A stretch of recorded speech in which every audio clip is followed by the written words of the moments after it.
All right, it says it's live. So I also have this on Facebook. See if it shows up. I hate Facebook, but you know, I shouldn't say that on Facebook, should I? Because I know. something might happen where Listening. they're always listening. Big Oh, there it is. This is the one I wanted to do. Yeah. Watch live, see what happens. Yeah, this is actually working well in the past. Oh, look, I think we're live. So I'm going to turn the volume down on this. All right. There we go. Sweet. We're coming through. All right. Yeah. It looks like it's working. So, okay. So ETS this year. So if people are wondering what is ETS? Well, it is the Evangelical Theological Society. And the theme for this year, because they change themes every year, it is Christianity and Islam. I just got this in the mail the other day. And so, there you go. There you got it as well. So, I have it as well. Yeah. Yeah. And it's very interesting. The bottom part, when it says pre-recorded papers beginning November 9th. And this is just radically different. I was really hoping to be able to go to Providence, Rhode Island, because you and I had such a great time there together and touring Brown University, one of the Ivy League schools, and the Roger Williams Museum. You remember that? Yeah, and the First Baptist Church in America. Oh, yeah. And I took a picture of you preaching from that pulpit. It was awesome.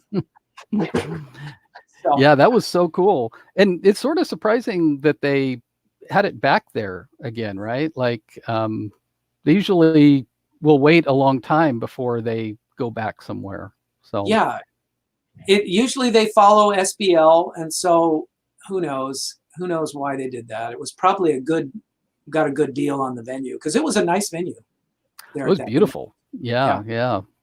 And so what does that mean, pre-recorded then? Because, obviously you go to wherever it is, you sit and you listen to stuff. So being a presenter, what did they ask you to do?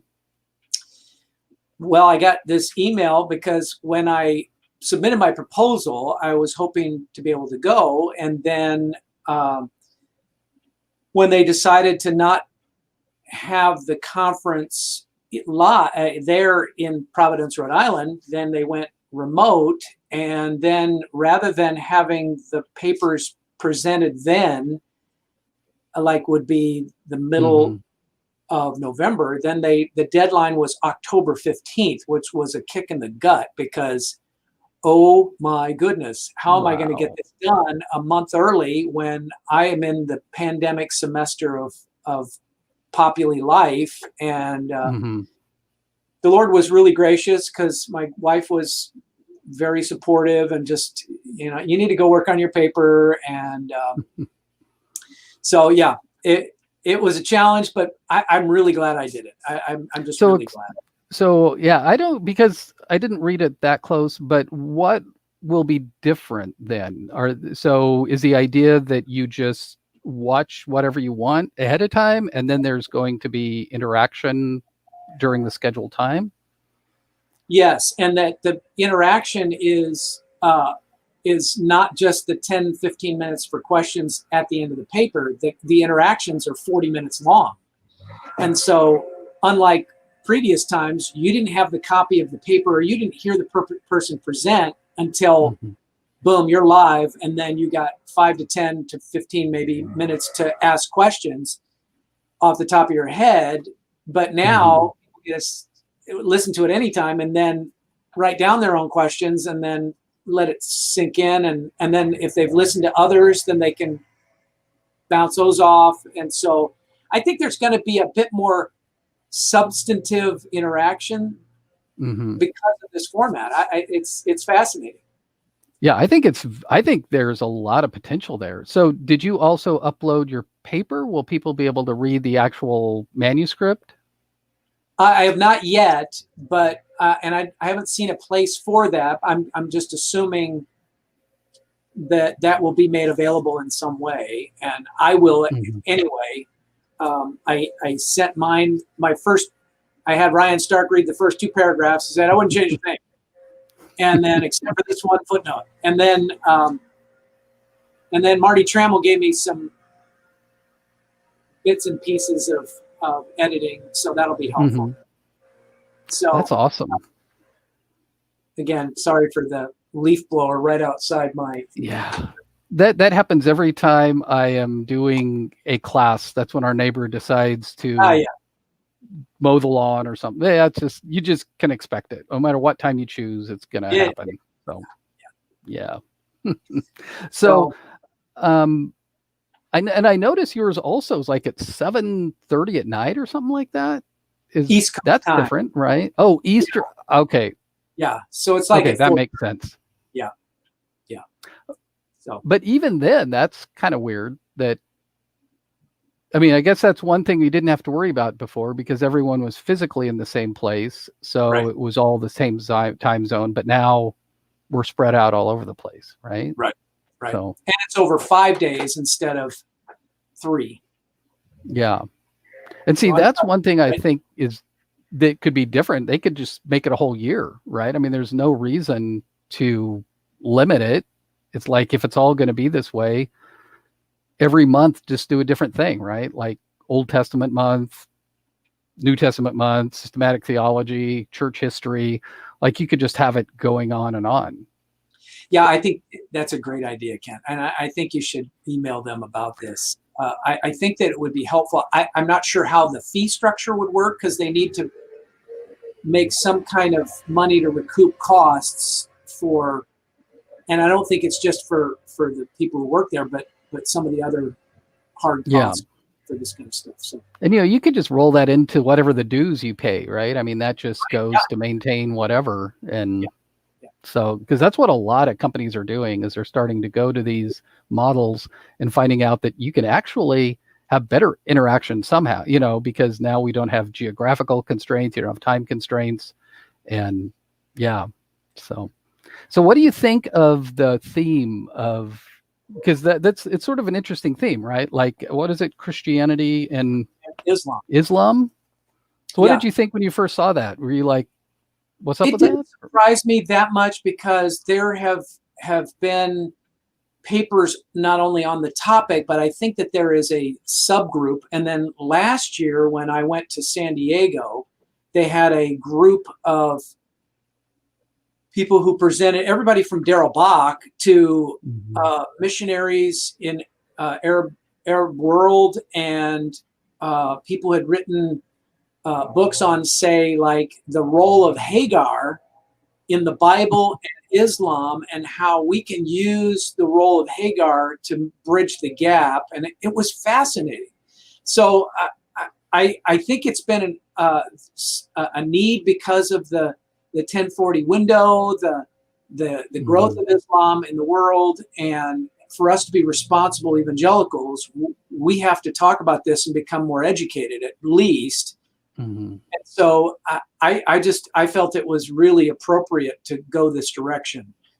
So I know that, like, for example, when they did was it the Trinity or Christology? I can't remember, a few years ago on, I think it was the Trinity, and they did one that basically is are they the same God? And so some people would say yes, some people would say no. Timothy George in his book, Is the Father of Jesus the God of Muhammad? He would say yes and no. And so it's been kind of coming on for a while. Yeah. That whole, because I think he gives the example something like I am Tim's friend, but I'm Hannah's father, and you could describe certain aspects of me, and she, and you actually are talking about the same person, but since your relationship is different, and I think that's an interesting perspective. Yeah, for sure. Well, and again, the God of the Quran comes out of and precedes the God of the Bible, but they are seen as the same God. The problem is that they deny the Trinity, and so that's why it's yes and no. And so do some Christians, right? Like the Oneness Pentecostals will, you know, and just down the street on Corden Road. yeah. So that's been interesting. Like I've had students who are Oneness Pentecostals, you know, and like this is a good place for you to tell me what you think and talk back and forth. And so yeah. So your paper, I'm gonna see if I can read this correctly. Is intimacy with Allah possible? Question mark. A biblical appraisal of the Quran's teaching. So, because you've done a book on the intimacy of God, so was this something that you had looked at in the book already or in your research? No. I just thought, because I'm so illiterate on Islam, I could not do something completely out of my wheelhouse. And so when I wrote this book, commercial, sponsored by. but what I did was I structured the book about 4 themes of intimacy and what makes it up. And so I basically, I don't know if you can see this, but I put it on there where these 4 elements of intimate knowledge, intimate location, intimate touch or contact, and then intimate movement, either movement toward or away from someone. And so I did a lot of work in relational psychology and those kind of areas to really say, what are we talking about when we talk about intimacy? And we can use synonyms like closeness or things like that. But when you look for the term intimacy in the Bible, in the New American Standard, I think you find it once. So we can't then. So if we were just literalists, we would say, well, it's not in there. Well, no. Then you start using the word close. Well, a few more times. But then as you look at the word near, or even the preposition with, God is with his people, that what does that communicate? And so for my quiet time at night, I was reading through Kenneth Boa's little book that is prayers of the Bible, or verses in the Bible that he turns into prayers. And then I just began to see patterns in my own life. And I had a little notebook and I would write down either a M for movement or place, where into, the Lord is my refuge, is a place. And so I began to see these themes. So what I ended up doing is that I realized, hey, I wonder if I could use those 4 same themes and see if they're in the Quran for Allah. Now, as I say in my paper, I'm not an Islamic scholar, because obviously there's more to Islam than just the Quran, but there's nothing less than that. And so it is the foundation. It is the holy book. There are also a collection of supposed teachings of Muhammad that were witnessed and recorded, but they were not in the Quran. Then there's the interpretations of that, his teachings in the Quran, and layers, kind of like in Judaism. And so I couldn't get to those. There's just no way.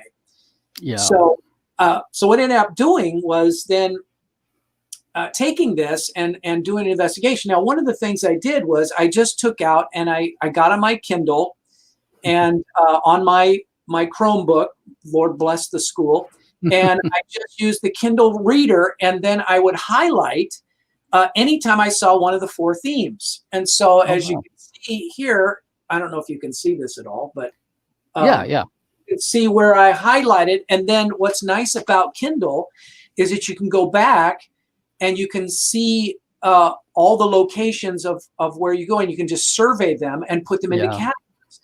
Then I also use this cool little feature called, don't mock me, okay? It's an iPod. Okay? Okay, I've heard of those, yeah. Don't mock me, all right? But what I did was a cool little feature that my wife showed me on the notes, that you can turn on the audio and it records it for you. So I would record quotes from the Quran, and then what I would do is I'd send myself an email and then sort that out in the manuscript, and then just flow through and then show it by category, and then massage those to show the principles involved of that. And so it was a pretty fascinating process. At the same time, Garrett Trott, our librarian, was incredibly helpful because He's a superhero. There were several books that I felt like I really needed. Could you get me interlibrary loan or whatever copies? Well, he ended up buying them. And one of them was the Oxford University Press version of the Quran. And what's interesting is this guy teaches and grows up in Egypt, so he's thoroughly Islamic, but and Arab. But then also he does a more living Bible translation. Actually, it's probably more of an NIV kind of Quran translation. So the one that is on the Kindle that you can get for free is more of the King James-ish. And so I wanted to make sure that, because I don't know Arabic, I didn't want to only use one translation, because you can get yourself get bias or whatever. And again, I say in like the third or fourth paragraph of the paper, it's like, this is a risk, but I'm willing to take, even though people from the Muslim world or from the Arab speaking world, they're saying what you're doing is impossible. Or the second thing is, what you're doing is it's going to be very much lacking. And so I just thought, I'm going to try as much as I can. I actually found a couple of websites where you can look for the translation and other references. It's got a concordance kind of function. It's kind of like BibleGateway.com. Actually, it's more like Blue Letter Bible for the Quran. And so then I also found an encyclopedia dictionary for the Quran in English, which there's not as many as I would. And so I'm using layers as checks so that my lack of understanding of Arabic would be compensated for in some way. Now it does that you can see some of the terms relate to Hebrew, and so there is that, which again, I'm not an expert.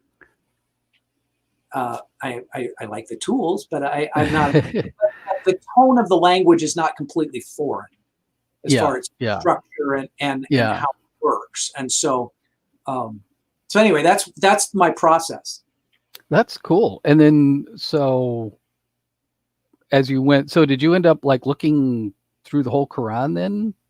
Because that's pretty long, isn't it? I read the Quran. It's got 114 surahs, which are chapters.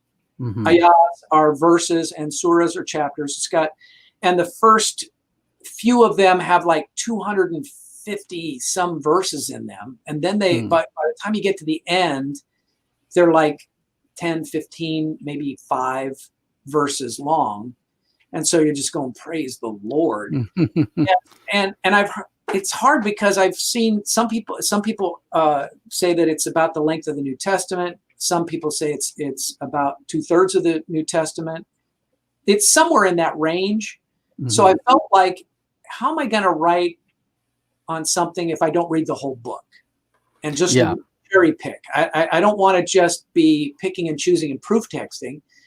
Plus, the more you read, the more the tone and patterns and context and flow begin to emerge. And it became really helpful. I began to see, and then I read some other things on, say, prolegomena on the Quran. So I was able to see the background and what am I looking at? Because I didn't even know what I was looking at, so that I could even process what I'm reading. And so, and with that, I began to see that some themes and began to keep it in context better. So anyway. now you know how some of our students feel when they come and they read the Old Testament for the first time, right? Or so foreign. So is the correct, because I've read parts of it before, but I haven't sat down and read the whole thing. So is it narrative? Is it didactic? What? There are some portions from the Old Testament, that basically are foundations for Allah or the Prophet's teachings. But for the most part, it is pretty didactic. It is, and by that, it's just you should do this. If you don't, then you're going to go to the fiery place. It's always a lot about the judgment of Allah. It's being faithful, and it is being obedient and submissive because Allah is so far above us, and He is the creator. It's got I think that when people like William Lane Craig use the Kalam argument for God's existence as the first cause argument, which we would call the cosmological argument. That the Kalam comes out of Arabic, and it is the first. Since Allah is the creator and He is the first cause, then you should submit to Him, and you should do this or that, and that everything else hinges upon Him being the first cause of all that is. And so it's very much monotheistic, but it's also, I can buy into that. So as a good deontologist, right? You just obey the law because it's the law. Right. I'm done. Yeah, I'm in. Just So it was a fun process. So then what was there anything in there that surprised you as you looked, or was it sort of what you thought you might find about intimacy? I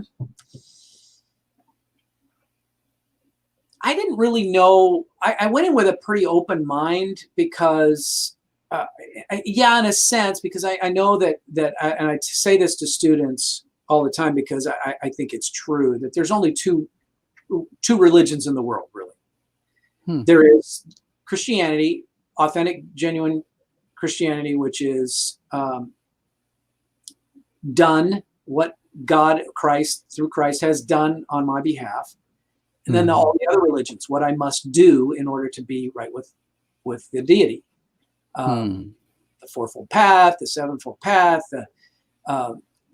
Buddhism, Islam, Judaism, cults, traditional Roman Catholicism in some ways. But in this way, so that part didn't surprise me. And it's very it's very transactional in the Quran. Yeah. But I guess I was also expecting more anti-Semitism, which I did not see because people have always said that. Though I can see certain passages that, as I read other literature on them, people would say, yeah, they take that out of context.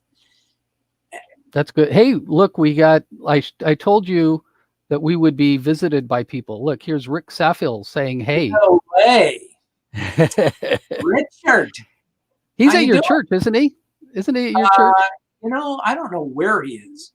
I haven't been here so long. I don't even know who goes to my church anymore. There's one of the, who is this? The Safils, there's one of the brothers there. He's the youth pastor. And then, that's right. He also helps with worship and stuff. And then there's those twins. Rick is one of those twins, right? That always got me mixed up. Yeah. Yeah. Sweet. Yeah. So is Allah intimate at all? I mean, is there a soft side to Allah? Yeah, good question. I would say that there are elements where if you go through, Allah has intimate knowledge of everything. And that can be soft at times, but not often. Usually because He is all-knowing, He is watching over your shoulder so that if you don't do what He wants you to do, then He will judge you. So the intimate knowledge part really comes into, and it really overlaps with the idea of His intimate contact with humans.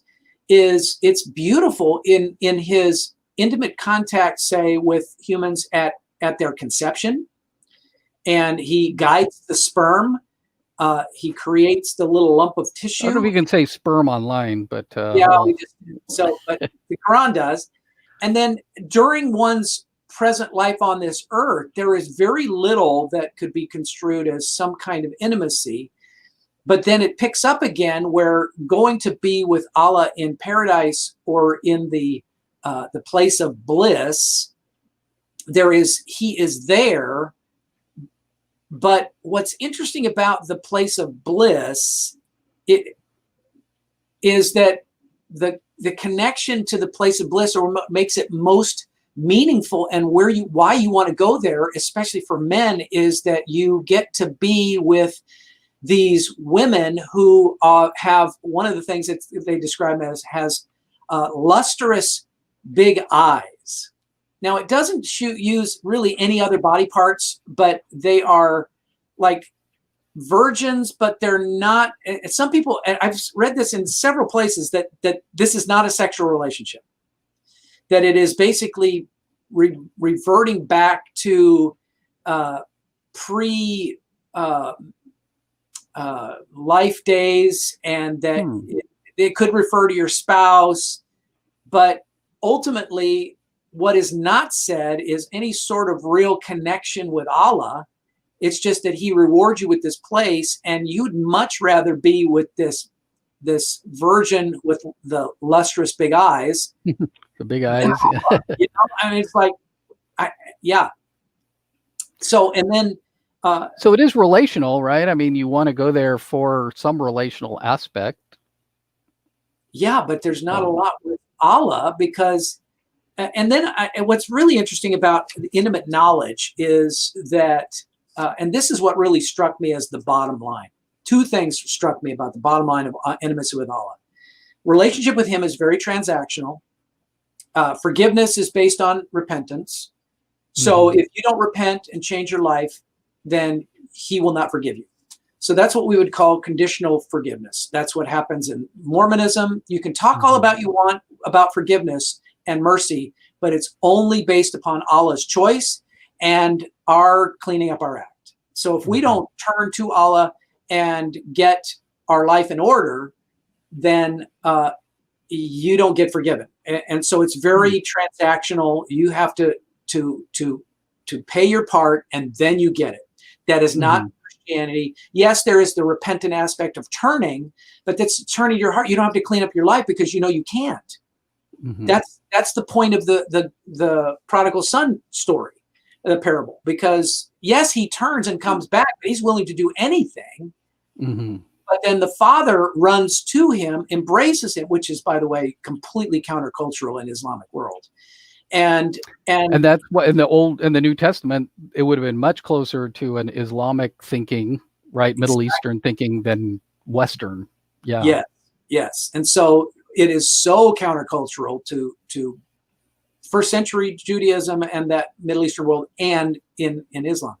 So the first thing is it's very transactional. The second part is the knowledge part, because who is this Allah? Well, Allah is these several omnis. He's the all-knowing, all-forgiving, all-powerful, almighty, etc., etc. And because that can be summarized as that he is so transcendent, so above and beyond, that he has to condescend to give us, or bow down to give us, the Quran. Now, what's interesting then is that because there's certain things that can be known about him, but if you really comprehend it, and that point, then Allah becomes less than above and beyond. What he does, as one author says, is that right when you think you understand it from the Quran, he actually raises the drawbridge, as one author said, and you're stuck on the other side thinking you know what Allah is really like and thinking you have a relationship with Allah, but you don't really, because he's so above and beyond you, especially in his life. So is intimacy with Allah possible? At first glance, yes, there's intimate movement of Allah toward us and us toward Allah. There is this sense where there is intimate knowledge, where Allah knows everything about us, and then he allows us to know certain things about him. There is intimate place where Allah is with us and touches us, so to speak, and has contact with us at our birth and conception, at sometimes in life, but not a lot. And then sometimes in the afterlife, but all that is kind of washed away because Mhm. we don't really have the ability to ever get close to him because he's so above and beyond. That So wow, it's yeah. actually pretty sad, ultimately. I got done and I was sad in one thing because there's this sense, it's almost like you can taste it. But Mhm. then you go, wow, you can almost taste it. You know that that's what you're created for, but you can never have it because he's so above and beyond. And Yeah. then you're And just part of stuck. that too, when you think about Jesus, how important the term father was. You know, Yeah, that's that you just keep getting this over and over again. Look at this. Look at this. I told you this might happen. This guy showed up last time. Brandon Walters. what You a can't God. that guy's look, it looks like he has a child there, right? Oh That's my cool. goodness. I that is amazing. I was going to say terrifying, but I didn't want to say that online. Okay. We'll edit that out. Yeah, Yeah. Brandon, that guy's a rock star. Yeah. wow. Wow. That's incredible. Yeah. So is there any notion of father in when we speak of Allah? Not really. No. Hmm. No, he can be kind of like a shepherd, but they don't use that language.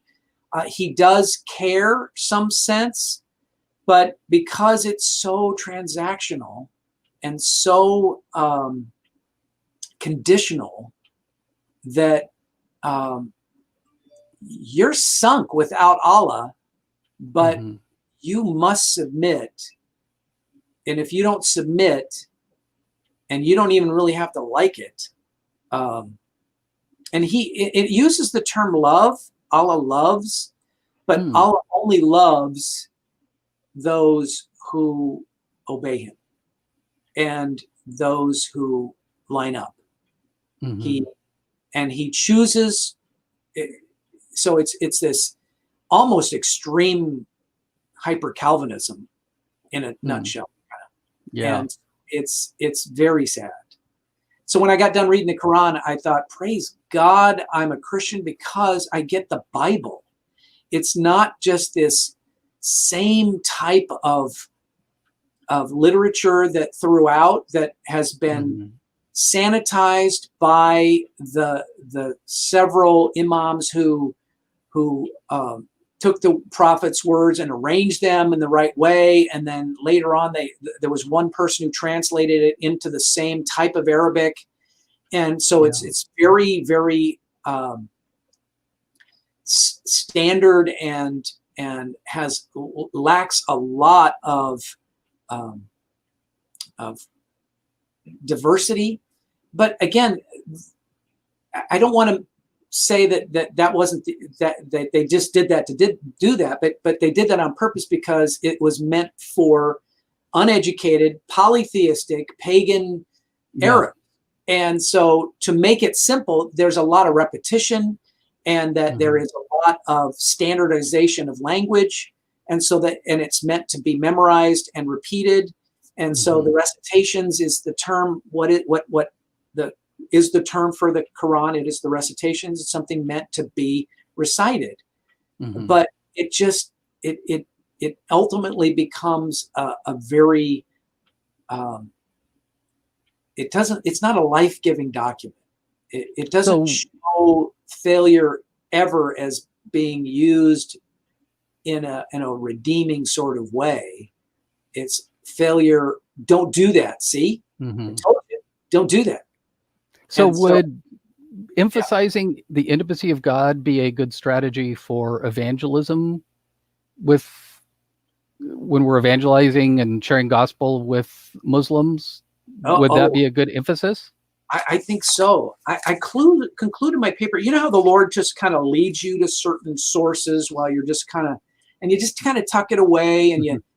and there was a book by Nabil Qureshi. Yeah, that guy's And, an amazing man. oh my goodness, yeah. And he wrote this book called Seeking Allah, Finding Jesus, a devout Muslim encounters Christianity. And he tells his story. It's And amazing story. Yeah. toward the beginning, when he is his telling how he is drawn away from Allah and Islam toward Christianity and the Bible, the God of the Bible, actually, is, I say this in my final paragraph: intimacy or closeness to God is a hallmark of the Bible, from Adam and Eve walking with him in the garden, to the Son of God being Emmanuel, God with us, to believers being God's bride and children in the New Jerusalem with him at the end of human history. It may seem inconceivable to Muslims that God became a man. Nabil Qureshi captures this well in light of his own spiritual journey to the God of the Bible. And this is what he says: "You, O Allah, are all-powerful. Surely you can enter into creation if you choose. Did you enter into this world? Did you become a man? And was that man Jesus?" And then a little pause, and he says, "But how is it conceivable that Allah, the highest being of all, would enter into this world?" Do you see what I'm saying? That it's the ultimate radical transcendence. "This world is filthy and sinful, no place for the one who deserves all glory and all praise. And how could I ever even begin to suggest that Allah, that God, the magnificent and splendid creator, would enter into this world through the birth canal of a girl? That's disgusting. And I to have to eat, to grow fatigued, and to sweat and spill blood, and to be finally nailed to a cross. I cannot believe this. God deserves infinitely more. His majesty is far greater than this." And then the last line, he says this: "But what if his majesty is not as important to him as his children are?" It's just amazing about the transition away from the absolute wholly other, beyond our knowledge and our experience of Allah. And then when you show people, by the way, it was cool to see the references to Jesus as being virgin born and being a amazing prophet in the Quran. And then seeing that, God did become a man and he cares about me. So I just thought that was a great ending. And that, it all goes back to Philippians, right? Where you descend into greatness. Like he was equality with God, but he gave that up to be a human and to die as a human, and then die the most humiliating death. And that's what brought him ultimate glory, right? So it's just that whole inverted pyramid that you can't understand until you kind of enter into it. So yeah, that's a great connection, Ken. Yeah, that's good. I'm looking for. I'm going to tune in, and so you will be. So back kind of the format, because I find this really interesting. You'll just sort of be there with the other paper presenters. Will it be like a Zoom call type thing? Is that the way it works? Yeah, I'll just be. I think you can just enter into that portal, and then I'll be there waiting, and then just whatever questions, I might do a brief summary and why I wrote the paper and what I found, and then answer any questions, which is the terrifying part, because at least always at ETS. Yeah, that's it. Because you always get that expert on that thing that you are just investigating. It's like, I think it'd be interesting to write something on this. And so you write something, and then there's somebody who's written their Harvard dissertation on it, and it's like, well, actually, if you knew blah blah blah, and you just but that's part of the whole academic thing, right? Is you just throw your hat in, you do something, you learn, and move on. So that's cool. I just really I really appreciate the opportunity. I wanted to push myself. I wanted it to be useful.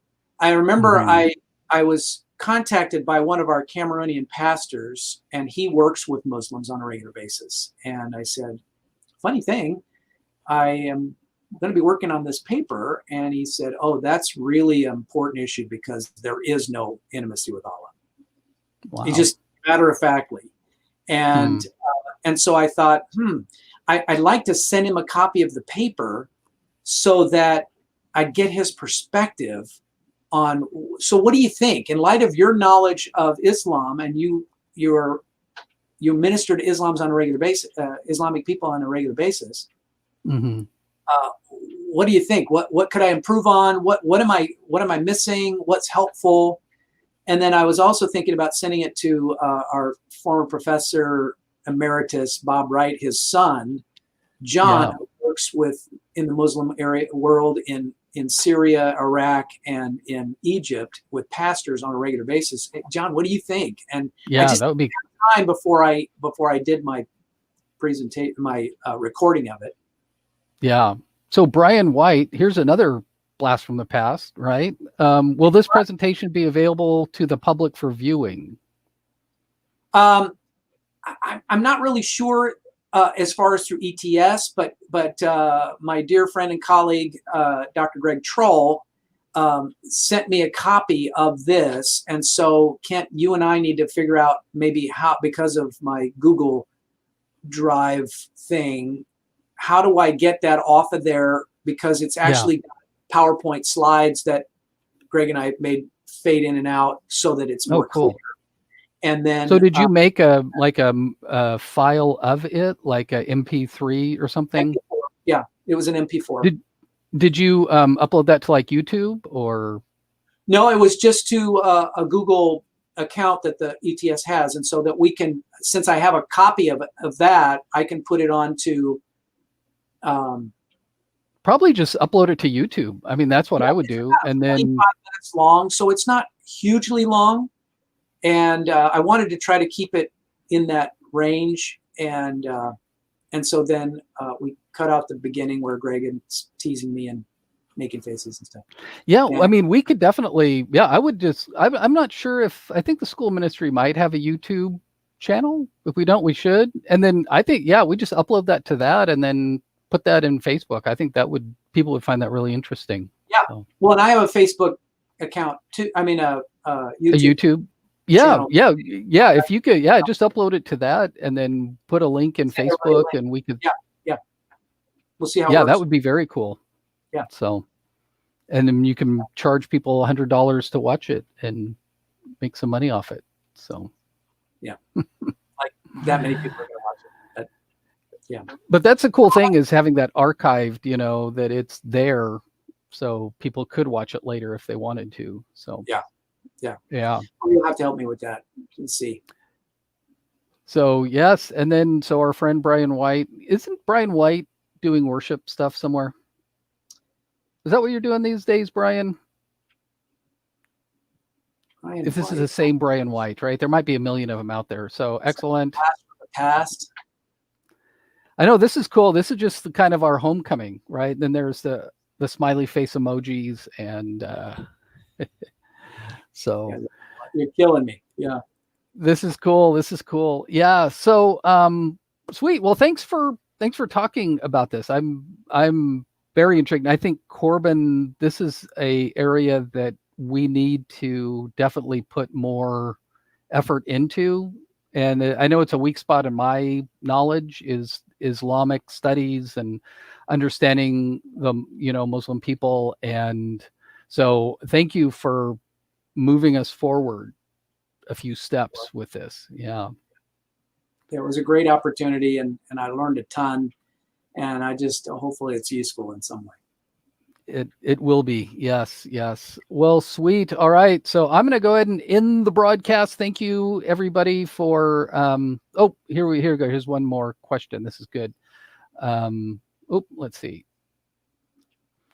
Brandon asked, other than Nabil's book, are there any other you'd recommend as far as relating or speaking to Muslims? This is an excellent question.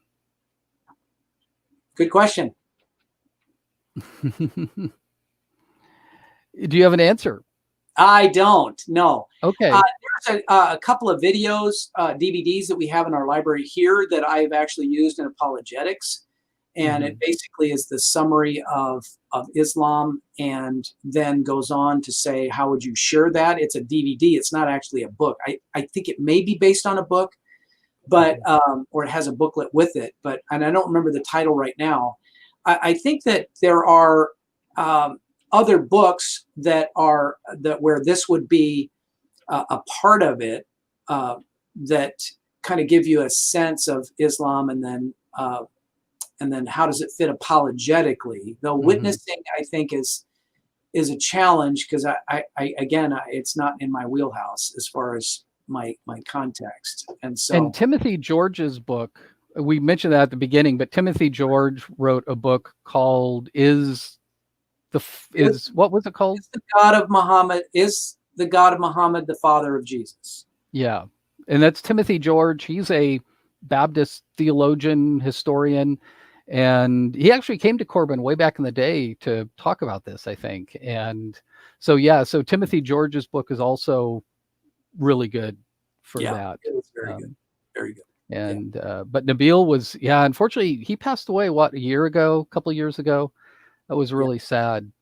That that's crazy how people who are young and have so much to offer seem to